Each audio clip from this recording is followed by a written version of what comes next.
नमस्कार दोस्तों, स्वागत है आप सभी का एक बार फिर से। दोस्तों, आज का स्पेशल सेशन होने वाला है आईटीसी सेटअप अंडर जीएसटी को लेकर। जी हाँ दोस्तों, अक्सर छोटे व्यापारी या जो लोग खुद से अपना जीएसटी का रिटर्न भरना चाहते हैं, उनको एक कॉमन प्रॉब्लम्स फेस करना पड़ता है, वो होता है आईटीसी सेटअप को लेकर। इसमें चेंजेस भी आया है। पहले पुराना नियम था, अभी अपडेट हो गया है। सेक्शन रूल 88 में चेंज हो गया है। अब नया नियम भी आ गया है आईटीसी सेटअप करने के लिए। तो जब आप 3B भरने जाते हैं तो आपको आईटीसी सेटअप करना पड़ता है, जिसको लेकर अभी भी काफ़ी लोगों में कन्फ्यूज़न होता है। इसमें कुछ ऐसे भी सेटअप है जो शायद मैक्सिमम लोगों को अभी भी पता नहीं है। तो आज के स्पेशल सेशन में कोई भी सवाल आपको सेटअप को लेकर है, अंडर जीएसटी की आईटीसी कैसे सेटअप करते हैं, लाइबिलिटी कैसे डिस्चार्ज करते हैं आईटीसी के साथ, कैश के साथ, ये जितना भी आपके मन में डाउट है, जितना भी क्वेश्चन है, वो आज के इस सेशन के बाद क्लियर होने वाले हैं। उसके लिए आपको वीडियो को लास्ट तक देखना होगा। लाइक से करते चलिएगा, वीडियो को अपने ग्रुप में शेयर करते चलिएगा ताकि ज़्यादा से ज़्यादा लोगों को इन्फॉर्मेशन पहुंच सके। और चैनल पर पहली बार विजिट करें तो चैनल को हिट करिए, लाल बटन नीचे दिया हुआ सब्सक्राइब का, और बेल आइकन कॉल पर सेट कर लीजिए ऐसे रेगुलर अपडेट्स पाने के लिए। तो चलिए डायरेक्टली जंप करते हैं हमले अपने वीडियो पर। देखिए, जीएसटी में जब आप 3B भरते हैं, आपके लाइबिलिटीज होते हैं और आपका इनपुट टैक्स क्रेडिट होता है।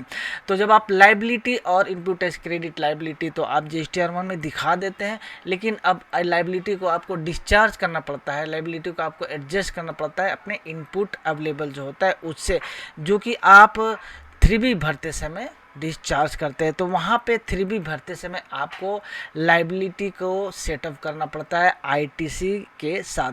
तो इसके लिए जीएसटी में एक रूल है, रूल 88। अब रूल 88A ये क्या हमें बताता है? ये हमें बताता है sir, order of utilization of input tax credit. अपने लाइबिलिटी को कैसे आप सेटअप करेंगे, utilizing your input tax credit. अब इसमें नियम बता दिया गया, ये लेटेस्ट अपडेट आया है, पहले पुराने नियम थे। अब अपडेट आने के बाद अब नया नियम आ गया है कि आप अपने सेटअप कैसे करेंगे इनपुट टैक्स क्रेडिट को लाइबिलिटी के साथ। तो आज के सेशन में मैं आपको एक ऐसा नियम बताऊंगा जो कि मेरे ख्याल से मैक्सिमम लोगों को पता नहीं है। वैसे सेटअप भी कर सकते हैं हम लोग अपने इनपुट टैक्स क्रेडिट को जो अनइक्वली डिस्ट्रीब्यूट हो जाता है। अक्सर हम लोग जब सेटअप करते हैं तो जो नॉर्मल रूल है 88A का, तो हम लोग का क्या होता है, unequal distribution, unequal utilization of CGST और एचजीएसटी हो जाता है, जिसके कारण क्या होता है, हमारे बैलेंसेस जो है ना, इनपुट टैक्स क्रेडिट का अगर बैलेंस आपका पड़ा हुआ तो अनइक्वल हो जाते हैं। यानी सीजीएसटी में कुछ अमाउंट हम लोग कंज्यूम करते हैं, एचजीएसटी में कुछ कंज्यूम करते हैं। तो अगर आपको दोनों को इक्वल रखना होगा, चाहते हैं इक्वली आप कंज्यूम करना चाहते हैं, तो उसके लिए एक स्पेशल सेटअप आईटीसी में आप लाइबिलिटी के साथ करेंगे, वो मैं आपको बताऊंगा, जो कि मैक्सिमम लोगों को पता नहीं है। तो चलिए सबसे पहले हम लोग देखते हैं कि आईटीसी का नया नियम है, उस हिसाब से हम 3B भरते समय आप अपना लाइबिलिटी को कैसे सेटअप करेंगे इनपुट टैक्स क्रेडिट के साथ। तो रूल 88 हमें बताता है, क्या बताता है सर? बताता है यार, input tax credit on account of integrated tax shall first be utilized towards the payment of integrated tax, and the amount remaining, if any, may be utilized toward the payment of central tax and state tax or union territory tax, as the case may be, in any order।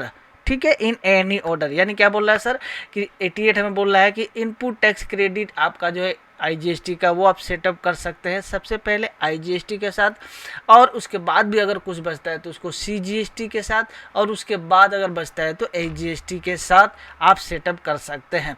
सबसे पहले आपको IGST का liability IGST के साथ setup करना होगा, और balance अगर बचेगा उसको आप सीजीएसटी और एचजीएसटी में किसी भी ऑर्डर में एडजस्ट कर सकते हैं।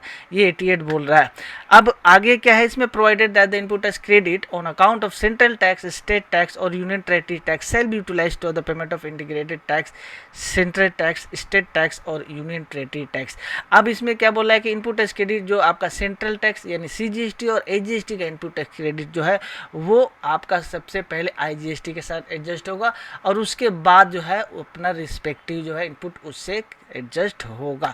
तो आपको इस अब सर चलिए हम लोग प्रैक्टिकली यहाँ पे करके देखते हैं, और यही मैं आपको बताऊंगा वो स्पेशल तरीक़े से आप कैसे सेटअप कर पाएंगे जहाँ आपका इक्वली जो है सीजीएसटी एचजीएसटी एडजस्ट होगा। यानी सेंट्रल में जितना होगा उतना आपका स्टेट टैक्स में भी कंज्यूम होगा। जनरली ऐसा नहीं होता है, जिसके कारण क्या होता है कि अनइक्वल कंजम्पशन हो जाता है अपने इनपुट टैक्स क्रेडिट का, बैलेंस बिगड़ जाता है अपना। तो चलिए यहाँ पे हम लोग एग्जांपल यहाँ पे ले लिए। देखिए ओपनिंग बैलेंस, मान लीजिए यहाँ पे ओपनिंग बैलेंस है कुछ इनपुट टैक्स क्रेडिट का सर, ठीक है। 7,000 आपका IGST है, 5,000 CGST, 5,000 HGST है, ठीक है। अब ITC फॉर द मंथ मान लीजिए हो गया 500 रुपया, फॉर द मंथ के लिए 500 रुपया IGST आया, 5,000 करके CGST HGST इनपुट आया। तो सर अब टोटल मिलाकर कितना इनपुट टैक्स क्रेडिट हो गया, जिस महीना मान लीजिए किसी महीना में आप रिटर्न भरे उस महीना की मैं बात कर रहा हूँ, ठीक है। तो टोटल इनपुट टैक्स क्या हो गया सर, यानी कि ओपनिंग प्लस करंट मिलाकर 7,500 IGST हो गया सर। 10,000 करके 5 करके 10,000 CGST HGST में इनपुट हो गया। अब सर यहाँ पे लाइबिलिटी उस मंथ में मान लीजिए कि हमारा है IGST 6,500, CGST 12,000, HGST 12,000, ये सिचुएशन है, ठीक है। इनपुट टैक्स आपका कितना है और आपके लायबिलिटी कितना है। अब यहाँ पे देखिए हम लोग सेटअप करते हैं। चलिए सबसे पहले हम लोग जो लेटेस्ट नियम है उसके हिसाब से सेटअप करके देखते हैं। तो जैसे यहाँ पे पेबल देखिए आ गया 6,500 लायबिलिटी है, 12,000 करके CGST और HGST का लायबिलिटी। अब सेटअप कैसे करेंगे सर, तो हमारा जो रूल 88 बोलता है कि IGST का लायबिलिटी जो है जो 6,500 वो सबसे पहले IGST के साथ कंज्यूम होगा। ये फिलहाल के लिए ये जो ऑटो फील्ड है उसको मैं डिलीट कर देता हूँ, ठीक है। 6,500 का लायबिलिटी है सर, हमारे पास यहाँ पे देखिए 7,500 का इनपुट टैक्स पड़ा हुआ है, तो हम उसमें से 6,500 रुपया यहाँ कंज्यूम कर दिए IGST में। अब ये कंज्यूम करते हैं क्या हो गया, 1,000 रुपये मेरा और बचा हुआ है, तो हमें अभी IGST को नील करना है। तो अब 1,000 रुपये और पड़ा हुआ है, तो अब CGST हमें कंज्यूम करना है, CGST का लायबिलिटी एडजस्ट करना है। तो अब 1,000 पहले हम लोग IGST से कंज्यूम करेंगे, तो यहाँ पहले 1,000 रुपया IGST से कंज्यूम करेंगे। अब टोटल 7,000 रुपया, देखिए यहाँ पे 7,000 रुपया टोटल आ गया है। अब IGST नील हो गया, बैलेंस यहाँ देखिएगा, ये वाला सेल में देखिए बैलेंस देखिए अब 0 हो गया, ठीक है, ये 0 बैलेंस हो गया। अब जितना बैलेंस आगे का है CGST का उसको कंज्यूम करेंगे सर। तो अब CGST में देखिए 12,000 का लायबिलिटी था, 1,000 रुपया हमने IGST से कंज्यूम कर लिया। अभी हमें देखिए यहाँ रेड कलर का दिख रहा है, यहाँ पे ये हमें 11,000 रुपया और मांग रहा है, और 11,000 रुपया चाहिए। तो CGST का है, तो CGST से हम लोग बैलेंस ले लेंगे। 1,000 ऑलरेडी IGST से ले लिए, तो 11,000 रुपया हमें चाहिए CGST के साथ। अब देखिए 11,000 रुपया है क्या CGST के पास, तो हम लोग इनपुट में जाकर देखेंगे। देखिए इनपुट में CGST के पास 10,000 रुपया ही है सर, ठीक है। तो हम 11,000 नहीं खिला सकते, जितना बैलेंस है उतना ही खिला पाएंगे। तो 10,000 जो टोटल बैलेंस है पूरा हम 10,000 खिला दिए। अब देखिए इसका भी बैलेंस यहाँ पे नील हो गया, CGST HGST, और 1,000 बच गया क्योंकि 11,000 ही हुआ, 12,000 चाहिए था।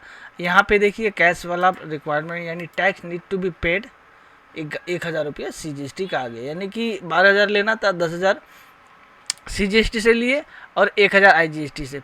अभी भी 1,000 बाकी है जो कि आपको कैश में पेमेंट करना पड़ेगा, ठीक है सर। अब देखिए HGST का लायबिलिटी सेम 12,000 है। अब HGST में इनपुट कितना है देख लीजिए, इसमें भी 10,000 का इनपुट पड़ा हुआ है, ठीक है। IGST नील हो ही गया है, तो अब 10,000 यहाँ पड़ा हुआ, तो इसमें भी हम लोग क्या करेंगे, 10,000 यहाँ पे कंज्यूम करवा देंगे। तो ये आप HGST का लायबिलिटी है, IGST 0 है, IGST को हम लोग 0 ले लेंगे। अब HGST का ही बैलेंस हम लोग यूज़ करवा सकते हैं, क्योंकि CGST और HGST का आपस में एडजस्टमेंट नहीं होता है, आपको ध्यान रखना होगा। तो 10,000 बैलेंस है, हम 10,000 पूरा यहाँ पे कंज्यूम करा दिया। देखिए बैलेंस वाला कॉलम में अब सब 0 हो गया। अब देखिए 10,000 करवाए, अब 12,000 का लायबिलिटी था, इसमें 2,000 रुपया कम पड़ गया, यानी कि कैश बैलेंस इसमें आपको पेमेंट करना पड़ेगा 10,000, यानी कि CGST में 1,000 और HGST में 2,000, 3,000 कैश जमा करना पड़ेगा, तब जाके ये फुल सेटलमेंट हुआ। अभी भी 3,000 से शॉर्टेज है। अब मान लीजिए इनपुट टैक्स क्रेडिट में अगर बैलेंस पड़ा रहता तो हम लोग यहाँ नील हो जाता, कैश में पेमेंट नहीं करना पड़ता। अभी देखिए, अब मान लीजिए यहाँ देखिए एक चीज़ ध्यान दे रहे होंगे आप कि 1,000 CGST में कंज्यूम हो रहा है और 2,000 HGST में आपको पेमेंट करना पड़ रहा है। कंजम्पशन का जहाँ तक बात है, देखिए यहाँ पे देखिए यहाँ पे 7,500 IGST कंज्यूम पूरा हो गया, 10,000 पूरा CGST और 10,000 HGST कंजम्पशन हो गया। अब इसको देखिए, मान लीजिए 1,000 कैश में CGST और HGST 2,000, इसको अगर इक्वल आप करना चाहते हैं या कंजम्पशन में देखिए टोटल कंजम्पशन यहाँ देखिएगा, अगर मानिएगा तो देखिए टोटल कंजम्पशन 11,000 आपका CGST हुआ और 10,000 हुआ HGST। ये अनइक्वल कंजम्पशन हुआ। आप ये पूरे सेटअप में ध्यान दीजिएगा। तो एक चीज़ है कि CGST के लिए 1000 और 10,000, यानी 11,000 का कंजम्पशन हुआ, जिसमें से 1,000 IGST और 10,000 CGST है। और HGST के मैटर में 10,000 ही सिर्फ कंजम्पशन हुआ है, ठीक है। तो अब इसमें 11,000 एक में और HGST में 10,000, ये अनइक्वल कंजम्पशन हो गया यहाँ पे, ठीक है। अगर आप इक्वली करना चाहते हैं तो एक बेस्ट तरीका है ये सेटअप करने का, वो मैं अब बताने जा रहा हूँ, जो दूसरा तरीका है। फिर से हम लोग इसको डिलीट कर देते हैं, सेम चीज़ को हम लोग यहाँ पे डिलीट करते हैं और इसको सेटअप करने जा रहे हैं, ठीक है। केस वही है, इनपुट उतना ही रहेगा और लायबिलिटी उतना है। तो सबसे पहले 6,500 IGST का है, तो 6,500 हम लोग सिंपली यहाँ पे टोटल कंजम्पशन कर लेंगे। 1,000 बचेगा क्योंकि बैलेंस मेरा 7,500 पड़ा हुआ है। अब 1,000 जो बचा है ना सर, उसको पहले वाला केस में हम लोग यहीं पे 1,000 रुपया कंजम करवा दिए, लेकिन अभी क्या करेंगे, इस 1,000 को हम CGST और HGST में इक्वली डिस्ट्रीब्यूट कर देंगे। यहाँ पे देखिए 500 CGST को खिला दिए और 500 HGST को खिला दिए, ठीक है। क्योंकि देखिए वो एक चीज़ ध्यान दीजिएगा कि यहाँ पे दिया गया है ना, utilize toward the payment of central tax and state tax और union territory as the case में भी इन एनी ऑर्डर। बोला गया है भाई पहले आप IGST को कंज्यूम कर लो, उसके बाद जो बैलेंस बढ़ता है लायबिलिटी का, उसको आप CGST के इनपुट और HGST के इनपुट से किसी भी ऑर्डर में कंज्यूम कर सकते हो, कम बेसी कर, ठीक है। तो हम यहाँ 50-50 करेंगे क्योंकि हम इक्वल, हमको CGST HGST रखना है। तो 1,000 रुपया बैलेंस था, 500 रुपया खिला दिए HGST में, CGST में 500 रुपया इक्वल। अब देखिए अब यहाँ पे केस क्या आ रहा है, अब CGST में हमको बैलेंस कितना चाहिए, 11,500 रुपया और चाहिए। तो 11,500 यहाँ पे चाहिए, हमारे पास बैलेंस कितना है 10,000 रुपया, तो 10,000 यहाँ पे खिला दिए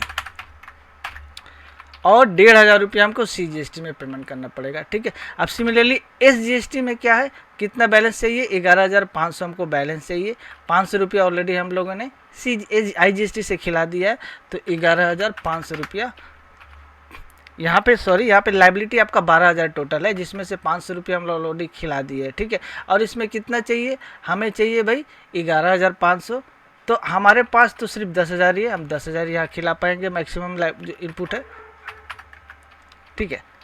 इसमें भी 1,500 रुपया का आप देखिए रेड कलर से liability to be paid in case 1,500। पहले वाला केस में क्या 1,000 और 2,000 था, यानी कि CGST 1,000 और HGST 2,000 आया था। लेकिन ये वाला इस तरह से अगर आप सेटिंग करते हैं, ये वाला केस में 1,500 CGST का और 1,500 HGST का कैश आपको पेमेंट करना पड़ेगा। और जहाँ तक कंजम्पशन का बात है, देखिए CGST में भी 10,500 कंज्यूम किए अपने इनपुट को और HGST में 10,500 कंज्यूम किए, ठीक है।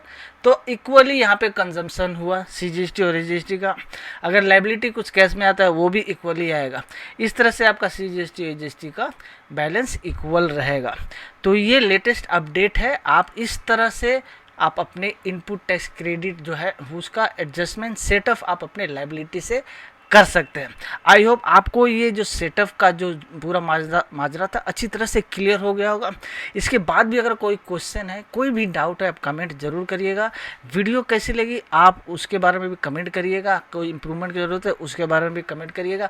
और इस चैनल के साथ बने रहने के लिए इस चैनल को सब्सक्राइब करके बेल आइकन को ऑल पर सेट कर लीजिए, ताकि ऐसे इन्फॉर्मेटिव और प्रैक्टिकल जो भी इश्यू है, प्रैक्टिकल जो भी प्रॉब्लम है, उसके ऊपर हम लोग वीडियो बनाते हैं, तो आपके प्रैक्टिकल प्रॉब्लम का प्रैक्टिकल सोल्यूशन मिले जाए। क्योंकि मैं कुछ प्रैक्टिस करता हूँ GST का, तो GST का जो प्रैक्टिकल जो प्रॉब्लम्स फेस होते हैं उसके ऊपर वीडियो बनते हैं और जिसका फ़ायदा आप उठा सकते हैं। तो वीडियो का भी ख़त्म करते हैं, मिलते हैं नेक्स्ट वीडियो में। तब तक के लिए थैंक्स फॉर वॉचिंग।